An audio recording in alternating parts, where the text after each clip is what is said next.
Уважаемые коллеги, добрый день!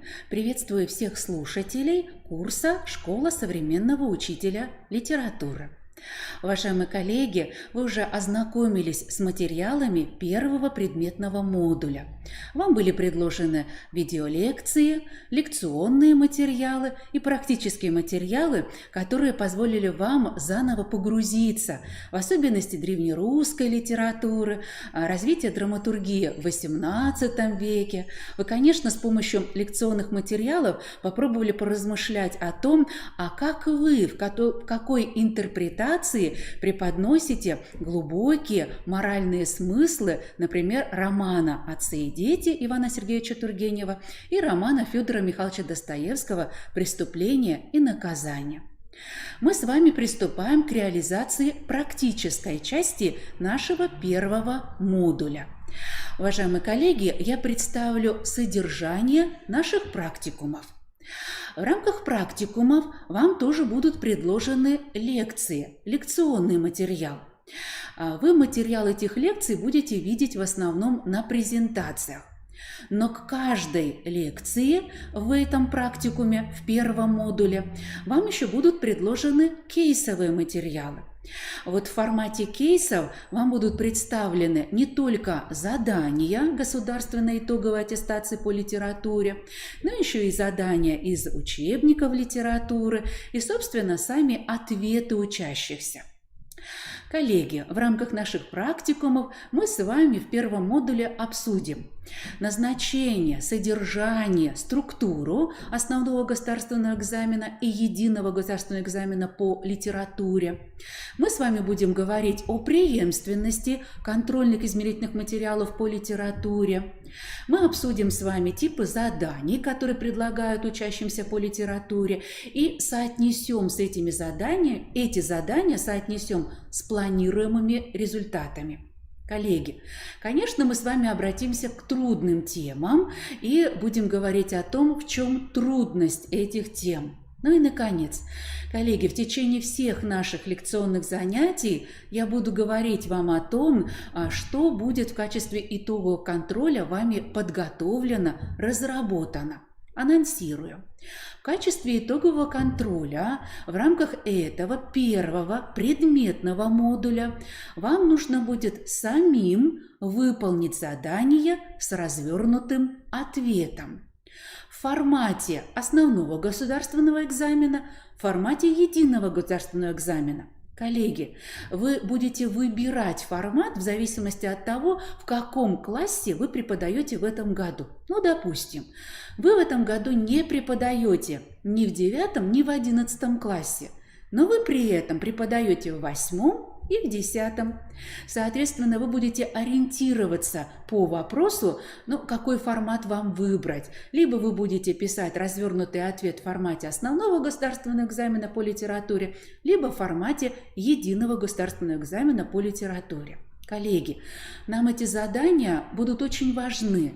Мы таким образом соберем для себя эталонные ответы. И потом эти образцы, эти примеры мы сможем с вами использовать и на уроках литературы. А где вы будете размещать эти ответы, я об этом тоже расскажу на нашей второй лекции, лекционном занятии. Пока просто подумайте о том, какой выбор стоит перед вами и какой формат вам будет ближе. Помимо того, коллеги, что вы будете составлять развернутые ответы, связанные с анализом литературных произведений, мы с вами будем подбирать алгоритмы выполнения отдельных типов заданий. Вот о типах заданий мы с вами будем говорить на втором занятии нашего практикума. И вы сориентируетесь по поводу того, какие именно задания близки будут как раз к тому материалу литературному, который вы изучаете в этом году. Итак, коллеги, наш итоговый контроль будет состоять из двух частей. Это, собственно, написание развернутого ответа. Задания вам будут подобраны, вы из них будете выбирать. И второй блок – это разработка или подбор алгоритмов. Коллеги, в кейсах алгоритмы тоже вам будут предложены, и вы сможете соотнести свой опыт с тем опытом, который в рамках обобщения своих практик учителя предлагают на конкурсах профессионального мастерства. И на муниципальном уровне, и на региональном уровне, и на всероссийском уровне. Вот ваша задача будет соотнести свой опыт. И вы сможете либо разработать собственный алгоритм, либо скорректировать те алгоритмы, которые вам будут предложены. В любом случае, коллеги, в рамках итогового контроля работа у вас будет творческая. Обе части предполагают создание нового продукта. И в этом будет творческая составляющая. Коллеги, ну а мы с вами сегодня на этом занятии приступим к разговору о предназначении, о цели, о содержании и структуре основного государственного экзамена и единого государственного экзамена по литературе. Коллеги, вы, конечно, все демонстрационные варианты уже изучали. И мы сейчас с вами сначала обратимся к уровню основного общего образования, к основному государственному экзамену. Коллеги, напомню, задания 1.1, 1.2, 2.1 и 2.2 – это задания, которые ориентируют учащегося на анализ фрагмента. И вот как раз это задание предполагает, что учитель анализ эпизода, а по сути перед нами завершенный эпизод эпического или драматического произведения. Так вот, задание предполагает, что учитель ориентирует своих учащихся в ходе изучения литературных произведений на анализ эпизода. Это не только развитие умений правильно назвать эпизод, но еще это в первую очередь развитие таких умений, как определение границ эпизода. У каждого эпизода в литературном произведении есть свои границы. Это границы времени, это границы пространства, это пресловутый хронотоп, с которым необходимо поработать ученику. Конечно, в любом эпизоде есть своя система образов, и эти образы, эти герои не случайно сфокусированы в этом эпизоде. Разумеется, каждый эпизод можно рассмотреть с точки зрения развития сюжета. Есть ли здесь отдельный сюжетный элемент или является ли сам эпизод, например, письмо героя, например, монолог героя, диалоги между персонажами. Так вот, является ли сам эпизод сюжетообразующим элементом? Как с помощью этого эпизода происходит развитие сюжета в произведении? Итак, уважаемые коллеги, вот это задание, анализ фрагмента произведения, в первую очередь должно быть нацелено на то, чтобы учащийся смог применить все умения, связанные с анализом эпизода. Ну, еще раз напомню, в этом блоке задания 1.1, 1.2, 2.1 и 2.2 это в первую очередь анализ эпизода прозаического произведения, эпического произведения или драматического произведения. Коллеги, задания 3.1 и 3.2 – это анализ лирического произведения.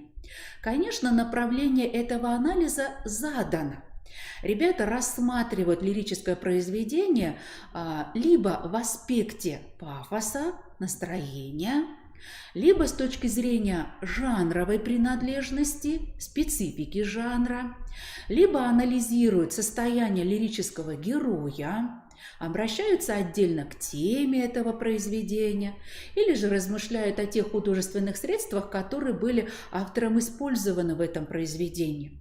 Вот здесь очень важно, что в 9 классе ребятам аспект анализа, ключ анализа задан в формулировке. И вот наша с вами задача научить детей в формулировках вопросов, в формулировках заданий находить это ключевое направление анализа. Следующее задание достаточно сложное. Это сопоставительный анализ лирических произведений. И вот опять же, ключ к этому анализу, путь анализа, направление анализа тоже заданы в самой формулировке вопроса. И вот то, насколько мы с вами научимся подбирать подводящие упражнения, обучающие задания к сопоставительному анализу, вот от этого, конечно, зависит успешность выполнения вот этого формата, вот этого типа задания. Ну и, наконец, задание 5 – это сочинение, основанное на анализе литературного произведения в целом. Это вот анализ в единстве содержания произведения, замысла автора и его формы. Мы с вами понимаем, что содержание автор выражает и через композицию, и через систему образов, и через характеристику героев, и через те средства и приемы, которые выбраны в рамках этого произведения. И вот если мы с вами сейчас еще раз посмотрим на все задания, которые предложены детям в рамках основного государственного экзамена по литературе, то мы, конечно, должны говорить о том, что этот экзамен уникальный. Заметьте, коллеги, что, пожалуй, мы с вами не сможем назвать любой другой экзамен по любому другому предмету, где учащиеся бы тоже абсолютно в каждом задании создавали собственные тексты, собственное рассуждение на основе чужого текста. Вот в этом уникальность основного государственного экзамена по литературе. Вы, конечно, уже провели установочные консультации для детей. И, может быть, для того, чтобы детям еще раз создать зону комфорта, зону успешности, следует говорить с ними о том, что этот экзамен позволяет заглянуть вглубь души человека и посмотреть то, какой отпечаток литературное произведение оставило как раз в сознании, в нашем внутреннем мире. Преподнесите, уважаемые коллеги, этот экзамен как экзамен уникальный. Ну а теперь давайте с точки зрения преемственности мы с вами обратимся к единому государственному экзамену по литературе, к его содержанию, к его структуре. И вот, уважаемые коллеги, конечно, в отличие от 9 класса, мы с вами понимаем, что здесь большой блок заданий, это задания с 1 по 4 и задания с 7 по 9, это задания, которые относятся, собственно, к теории литературы, позволяют посмотреть то, насколько ученик владеет теорией литературы, и то, насколько ученик владеет фактологическим материалом. Коллеги, в заданиях с 1 по 4 ученик не просто приводит примеры понятий, определения которых уже даны. Вот здесь очень важный нюанс. Еще раз обратим внимание на эти задания. Определение понятия дано в формулировке задания. И вот это определение, ключевые признаки этого понятия ученику важно научиться находить. И вот те ученики, которые действительно видят, что это, собственно, перевернутое определение. Определение дано, а понятие нужно подобрать, подставить. Вот те ученики, которые видят это перевернутое определение, они, конечно, достаточно убедительно, достаточно ясно и точно начинают формулировать свои ответы. Уважаемые коллеги, кроме всего прочего, здесь, вот в этом формате, в заданиях с 1 по 4, мы, конечно, с вами видим еще одно задание весьма любопытное. Это, собственно, фрагмент словарной статьи, можем так говорить. Это фрагмент статьи, которая посвящена определенному произведению. И ученику здесь нужно поработать уже не только с одним определением понятия, а сразу с несколькими. Ну, например, определить правильно и род, и жанр произведения, правильно определить и направление, в котором создано это произведение, и его жанр. Вот это специфическое задание очень похоже на терминологические диктанты. Поэтому, если ребенок приучен к тому, чтобы работать с терминологическими диктантами, то, конечно, это задание не вызовет у него затруднений.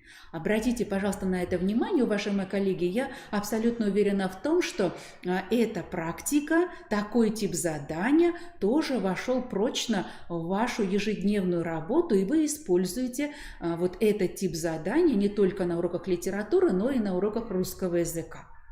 Уважаемые коллеги, еще раз возвращаюсь к 1 и 4 заданиям и обращаю ваше внимание на то, что, по сути, детям нужно поработать не только с теорией литературы вообще и в целом, а с теорией литературы применительно к конкретному фрагменту. Вот этом тоже специфика и особенность заданий единого государственного экзамена по литературе. То есть ребенок видит, в какой плоскости, под каким углом рассматривается сейчас фрагмент эпического или драматического произведения. Это очень важно. Это значит, что и на уроках литературы, и на наших консультациях, факультативных занятиях мы с вами должны давать такую возможность ученикам, чтобы они не просто называли, например, художественное средство или прием, а еще и вплетали в ткань своего рассуждения вот то понятие, которое сейчас они подобрали к этому литературному фрагменту. Ну, например, они говорят о том, что в этом фрагменте эпического произведения представлен второстепенный герой. Но вот тогда и нужно говорить о том, а какова же сейчас роль этого второстепенного героя.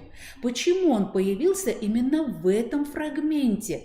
Позволяет ли он нам сейчас на его фоне говорить о том, что более отчетливо видны, допустим, черты характера главного героя? Или он отсвечивает, скажем так, поступки, опять же, главного героя? Итак, уважаемые коллеги, теория литературы по замыслу автора единого государственного экзамена по литературе, она здесь появляется не случайно. Она позволяет ученику посмотреть, под каким углом нужно анализировать этот фрагмент. Какие ресурсы использованы автором, языковые ресурсы, для того, чтобы этот фрагмент произведения, этот эпизод построить.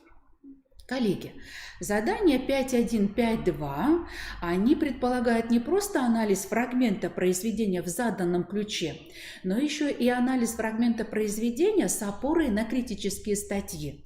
Уважаемые коллеги, вы, конечно, в демонстрационных материалах это заметили, и нам с вами это задание тоже очень важно, потому что всегда есть вопрос о том, а в каком объеме и в каком ключе рассматривать критические статьи на уроках литературы. Так вот, цели выпускников, которые выбирают единый государственный экзамен по литературе, как раз в том и состоит, чтобы рассмотреть фрагмент произведения с точки зрения той критики, которая существует. И вот здесь во фрагменте произведения нужно найти те примеры, которые станут убедительными аргументами, чтобы точку зрения критика доказать. Конечно, с ней можно и поспорить.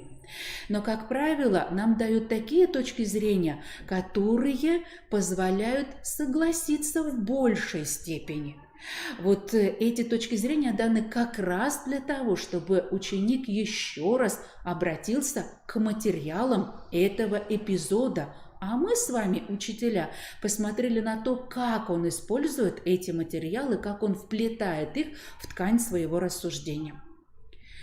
И, наконец, задание 6, которое тоже ориентировано на работу с прозаическим или драматическим текстом, это сопоставительный анализ произведений.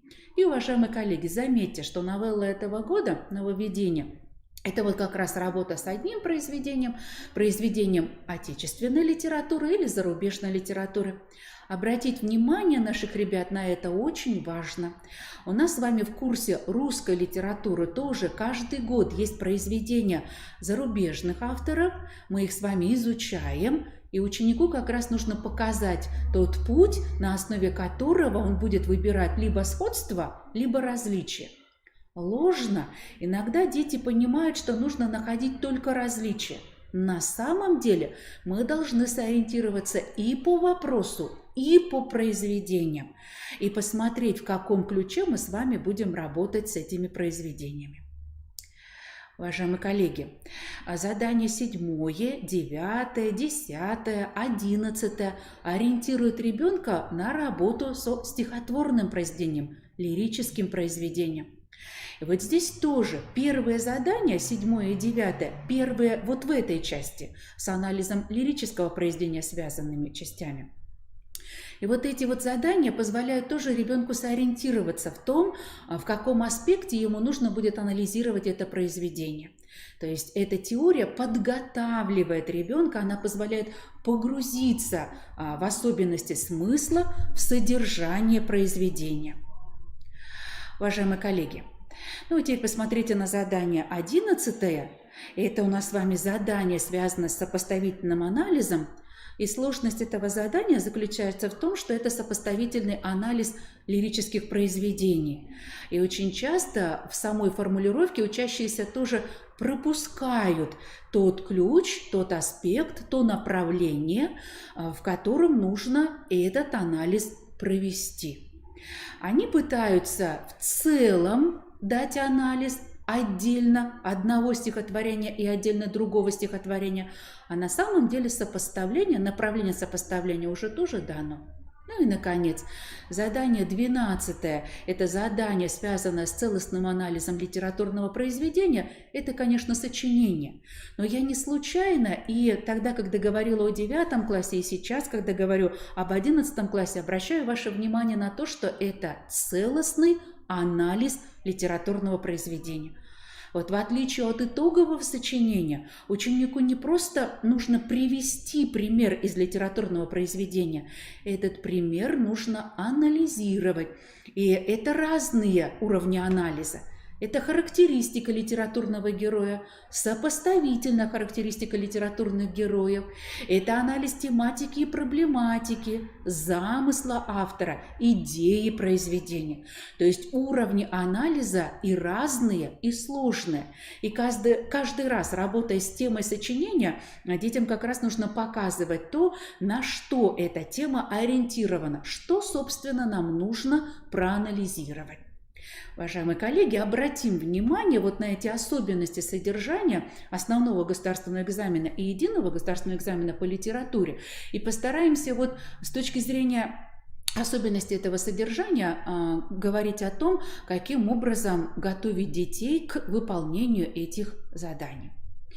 Ну и дальше, уважаемые коллеги, мы с вами обратимся к общим подходам к организации подготовки учащихся. Я думаю, что эти подходы будут вам важны с точки зрения того, чтобы построить тематику ваших консультаций, выбрать тематику этих консультаций. Итак, уважаемые коллеги, конечно, с точки зрения теоретического материала очень важно посмотреть на то, как дети вообще овладели знаниями из биографии автора. Это творческие биографии. И мы с вами понимаем, что анализировать лирическое произведение очень сложно, если не опирается ученик на те этапы творчества, которые выделены теми исследователями, которые изучали творческие биографии наших поэтов.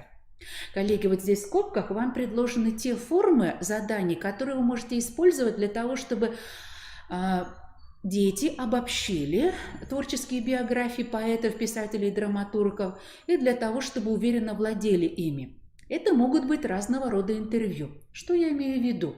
Учащиеся по биографии могут составить вопросы и задавать их друг другу, но при этом ответы должны опираться на знание биографии автора. То есть это не просто какие-то ни было любые ответы. Это ответы, в которых нет фактических ошибок. То есть словно от лица Сергея Есенина отвечает ученик. И при этом мы проверяем, насколько грамотно построен вопрос, насколько он соотнесен с биографией автора, чью творческую биографию мы обобщаем, и насколько правильно, без фактических ошибок составлен ответ. Коллеги, это может быть корректировка фактических ошибок. Я часто нахожу в сети интернет, в открытом доступе разного рода биографические сведения, краткие биографии. К сожалению, нахожу в них фактические ошибки и очень осторожно в небольшом объеме предлагаю детям с этими недочетами тоже поработать. Коллеги, ошибки могут быть допущены в работах учащихся, и, конечно, на них нужно обращать внимание, и я делаю следующим образом. Я отмечаю то место, в котором ученик допустил ошибку, а уже исправить ее прошу непосредственно, например, на уроке, но при этом, конечно, даю в руки детям биографию, в которой этих фактических ошибок нет. Ну и, наконец, уважаемые коллеги, это могут быть восстановительные диктанты и творческие планы по биографии автора. Восстановительный диктант предполагает, что учащиеся видят перед собой биографию, но должны уточнить, В каком учебном заведении, например, были написаны первые произведения в тот момент, когда автор еще был студентом или слушателем курса? Ну или, например, к какому веку нужно отнести то или иное произведение, созданное, опять же, автором, которого мы с вами изучаем. Итак, уважаемые коллеги, для того, чтобы подготовить ребят к экзамену по литературе, нам нужно обобщить серьезный фактологический материал, связанный с биографиями. Коллеги, но не менее важен историко-литературный контекст. Уважаемые коллеги, и вот в этом случае нам очень помогут те приемы, которые обозначены сейчас тоже на слайде. Важно, чтобы ученики вместе с вами умели сравнивать вроде бы по темам похожие, но такие разные по изображению фрагменты произведений. Ну, например, сцены свиданий, которые есть в повести Карамзина «Бедная Лиза». Сцены встреч, которые есть в романе «Капитанская дочка» Александра Сергеевича Пушкина. Ну и, наконец, сцена свидания в поэме Михаила Юрьевича Лермонтова «Демон». Мне кажется, эти примеры как раз и позволят детям еще раз посмотреть на то, как влиял историко-литературный контекст, связанный с направлениями. Я имею в виду сентиментализм, реализм и романтизм. Вот сравнительный анализ, не только работа с теорией в справочниках или в словарях, а вот сравнительный анализ позволяет детям воочию увидеть особенности литературных направлений, которые, конечно, нам важны. Мы их учитываем и кладем в основу анализа литературного произведения. Коллеги, очень серьезный понятийный аппарат необходимо детям сформировать для того, чтобы потом справляться с заданиями экзаменационными. Причем и в 9 классе, и в 11 классе. Уважаемые коллеги, вот те понятия, которые вы сейчас перед собой видите, они мной взяты не только из опыта работы, но в первую очередь вот из кодификатора и спецификации единого государственного экзамена и основного государственного экзамена по литературе. Вы можете детям предложить этот глоссарий, вот этот словарь понятий, сначала составить самостоятельно. В рамках домашнего задания ваши учащиеся могут воспользоваться материалами Федерального института педагогических измерений, могут обратиться к демонстрационному материалу и поработать с заданиями, коллеги. Не с кодификатором и спецификацией, а с заданиями. И прямо из заданий выбрать как раз те понятия, которые нужно будет обобщать. И в рамках уроков литературы, и в рамках ваших факультативов, и в рамках консультаций.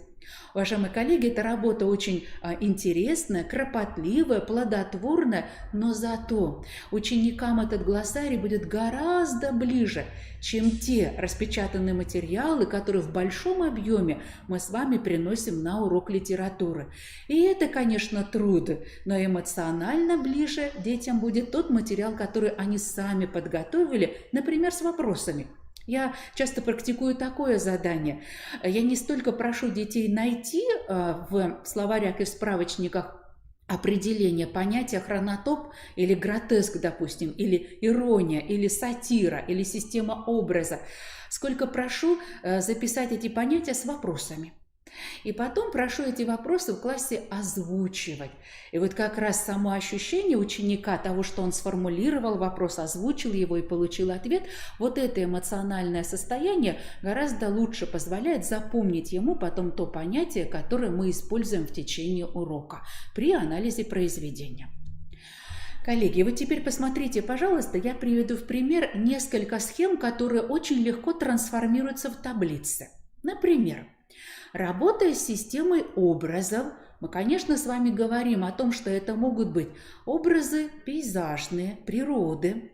Это может быть вечный мир, который создан в произведении Николая Васильевича Гоголя не только «Шинель», но и в романе «Мертвые души», пожалуй, вечный мир еще более богат, чем в этой повести. Конечно, это образы времени и пространства. Но кроме всего прочего, мы можем с вами рассматривать эти образы и как характерные для определенной эпохи, например, купечество в пьесах Александра Николаевича Островского, Мы можем рассматривать эти образы еще и как типичные для конкретного времени. Например, образы лишних людей, маленького человека. Или образ нигилиста в романе «Отцы и дети» Ивана Сергеевича Тургенева. Это еще могут быть и устойчивые образы, мотивы. И в данном случае я привела пример образ прекрасной дамы в поэзии Александра Блока. Уважаемые коллеги, обратите внимание, что эту схему мы очень легко можем перевести в таблицу, и на обобщающем уроке, например, по нескольким произведениям Александра Сергеевича Пушкина или Михаила Юрьевича Лермонтова, мы можем с вами вписать в эту таблицу те образы, которые еще привлекли наше внимание и которым мы сами уделили много времени для того, чтобы их проанализировать. Итак, уважаемые коллеги, покажу еще один пример, теперь уже в табличном формате, но вот эту таблицу можно, конечно, развернуть на большой лист и собирать материал вот сюда, например, в конце рабочей тетради в течение всего года. В течение всего года мы с вами можем дополнять эту таблицу, изучая сразу несколько произведений. И мы можем говорить о том, какое историческое время изображено в романе Льва Толстого «Война и мир», какое календарное время очень привлекает внимание. Опять же, в романе «Война и мир», заметьте, многие встречи героев Андрея Болконского и Наташеньки Ростовой были связаны вот как раз с временем года. Какое может быть суточное время интересует героев в романе Бориса Леонидовича Пастернака «Доктор Живаго». Какое биографическое время есть вот в этих произведениях, которые я назвала. Я, коллеги, умышленно не назвала те произведения, которые и так приведены в пример. Но, коллеги, эту таблицу можно вести в течение всего года. И тогда и в 7, и в 8, и в 9, и в 11 классах у вас будут собраны таблицы, которые помогут ученику быстро повторить материал с точки зрения того, какие эпохи, какие пласты времени изображает автор. Посмотрите еще на одну таблицу. Это таблица, которая позволяет поработать с пространством. Мы с вами знаем, что не случайно автор выбирает то или иное место действия. Я обращу ваше внимание на то, что это пространство может быть и замкнутым, как комната Раскольникова или как комната Чарткова в повести Николая Васильевича Гоголя «Портрет», а потом роскошная квартира Чарткова тоже в этой повести. По сути, это замкнутое пространство, которое не дает возможности Чарткову выплеснуть свой талант. И когда Чартков возвращается с купленным портретом, с портретом ростовщика к себе через весь Петербург, и он смотрит на тени, хвосты которых убегают, вот это открытое пространство, и мы сразу видим талант художника. В замкнутом пространстве этого таланта не видно совсем. Уважаемые коллеги, кроме всего прочего, сказали, что... Прошу прощения, кроме всего прочего, обратим внимание на то, что пространство может быть реальное, и мы такое реальное пространство видим в очень многих, конечно, произведениях.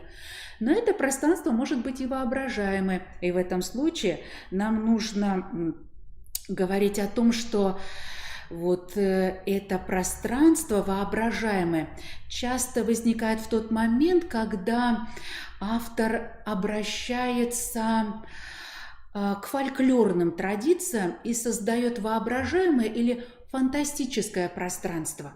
Вот то пространство, в котором существует, например, нос, гротескное пространство в повести Николая Васильевича Гоголя, тоже отчасти можно считать воображаемым. Почему? Да потому что герой так и не может понять, в реальности ли с ним это произошло, или это тот страшный сон, в который он был погружен. Потому что в реальности-то нос никак не мог, никак не приспособил его герой, никак не мог приспособить его обратно к лицу. Итак, уважаемые коллеги, это еще один пример таблицы, которую можно вести в течение года, и можно дополнять эту таблицу примерами тех произведений, которые изучаются. Уважаемые коллеги, конечно, и интерьер является элементом характеристики героя. И в данном случае в таблице представлена та цель, с которой интерьерная зарисовка появляется вообще в произведении. И посмотрите, пожалуйста, мы тоже в течение года можем с вами, во-первых, приводить примеры произведений, в которых у нас есть элементы интерьера или весь интерьер, а далее еще делать выводы о том, для чего нам понадобились эти интерьерные зарисовки, как они нам помогают понять и замысел автора, и повороты сюжета, ну а, конечно, в первую очередь характер героя, потому что используется интерьер в первую очередь для того, чтобы мы характеристику героя составили полную. Ну и, наконец, уважаемые коллеги, мы обсудим с вами еще и общие подходы к организации подготовки учащихся. Я сегодня уже упоминала обобщающие задания, и вот наряду с теми, которые я называла, я обращу ваше внимание не только на то, что дети должны соотносить свою точку зрения с точкой зрения критиков, это очень важно. Они должны еще, кроме всего прочего, смотреть на то, следует ли реалистическим традициям или романтическим традициям автор, или мы видим с вами синтез этих традиций, как, например, в пьесе Грибоедова «Горе от ума», или нарушение традиций, как это мы с вами видим в поэзии Владимира Владимировича Маяковского. Конечно, мы должны еще посмотреть на вечные темы, которые существуют в литературе, и сквозь призму вечных тем посмотреть на произведения. Уважаемые коллеги, конечно, должны быть и обучающие задания. И вот здесь приведу пример только на основе драматического произведения, уважаемые коллеги. Вот оно, конечно, специфическое. И обучающие задания должны быть направлены на то, чтобы дети посмотрели на особую роль ремарок. Заметьте. В произведениях Александра Николаевича Островского помимо ремарок есть еще и примечания. И вот, например, любопытное примечание по поводу того, что все герои одеты по-русски, на русский манер, на русский лад, кроме Бориса. И, как правило, мимо этого примечания проходят все ребята. А на самом деле у нас есть перекличка. А потом Борис в разговоре с Кулигиным, в диалоге с Кулигиным говорит: вроде все то же самое, понимаю, все наше, русское, но принять-то не могу. Я позволила себе сейчас очень вольную цитату, вольный пересказ. Конечно, в самом произведении вы найдете более точные реплики героев. Но суть вот эта, вроде русская, мое, принять сложно. Вот эту суть нам тоже нужно до детей донести. И вот здесь примечание в драматическом произведении весьма важно. Оно потом перекликается рефреном в репликах Бориса. Уважаемые коллеги, здесь я обращаю внимание еще и на речевую характеристику героев не случайно. В отличие от эпического произведения, это основное средство раскрытия характера героя и создания образа героя.